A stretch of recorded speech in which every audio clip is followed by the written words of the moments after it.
नमस्कार दोस्तों, स्वागत है आप सभी का फिर से एक बार मेरे YouTube चैनल पर। चलिए, क्या आप जानते हैं कि महिलाओं को होने वाले मासिक धर्म का पुराणों में उल्लेख शामिल है। उन्हें मासिक धर्म क्यों होता है, इस पर एक पौराणिक कथा भी मौजूद है जो इंद्रदेव से संबंधित है। भागवत पुराण में वर्णित एक कथा के अनुसार एक बार बृहस्पति जो देवताओं के गुरु थे वे इंद्रदेव से काफ़ी नाराज हो गए। इसके चलते असुरों ने देवलोक पर आक्रमण कर दिया और इंद्र को अपनी गति छोड़कर भागना पड़ा। असुरों से खुद को बचाते हुए सृष्टि के रचनाकार भगवान ब्रह्मा के पास पहुँचे और उनसे मदद मांगने लगे। तब ब्रह्मा जी ने उन्हें बताया कि उन्हें एक ब्रह्म ज्ञानी की सेवा करनी चाहिए। यदि वे प्रसन्न हो जाए तभी उन्हें उनकी गद्दी वापस प्राप्त होगी। आज्ञा अनुसार इंद्रदेव एक ब्रह्म ज्ञानी की सेवा में लग गए, लेकिन वे इस बात से अनजान थे कि उस ज्ञानी की माता एक असुर थी, इसलिए उसके मन में असुरों के लिए एक विशेष स्थान था।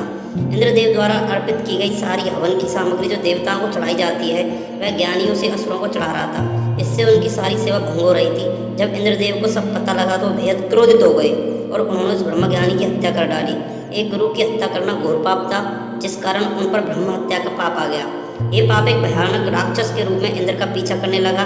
किसी तरह इंद्र ने खुद को एक फूल के अंदर छुपाया और 1,00,000 साल तक भगवान विष्णु की तपस्या की। तपस्या से प्रसन्न होकर भगवान विष्णु ने इंद्रदेव को बचा तो लिया, लेकिन उनके ऊपर लगे पाप की मुक्ति के लिए एक सुझाव दिया।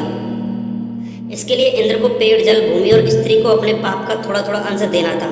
इंद्र के आग्रह पर सब राजी तो हो गए, लेकिन उन्होंने बदले में इंद्रदेव से उन्हें एक वरदान देने को कहा।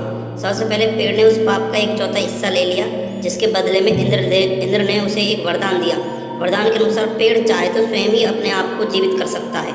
इसके बाद जल को पाप का हिस्सा देने पर इंद्रदेव ने उसे अन्य वस्तुओं को पवित्र करने की शक्ति प्रदान की।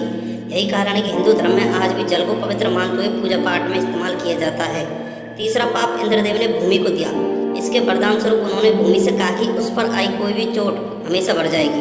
अब आखिरी बारी स्त्री की थी। इस कथा के अनुसार स्त्री को पाप का हिस्सा देने के फलस्वरूप उन्हें हर महीने मासिक धर्म होता है, लेकिन उन्हें वरदान देने के लिए इंद्र ने कहा कि महिलाएं पुरुषों से कई गुना ज़्यादा काम का आनंद उठाएंगी। इस दौरान वे ब्रह्म हत्या यानी कि अपने गुरु की हत्या का पाप हो रही होती है, इसलिए उन्हें अपने गुरु तथा भगवान से दूर रहने को कहा जाता है। यही कारण है कि प्राचीन समय से ही मासिक धर्म के दौरान महिलाओं को मंदिर जाने की मनाही थी।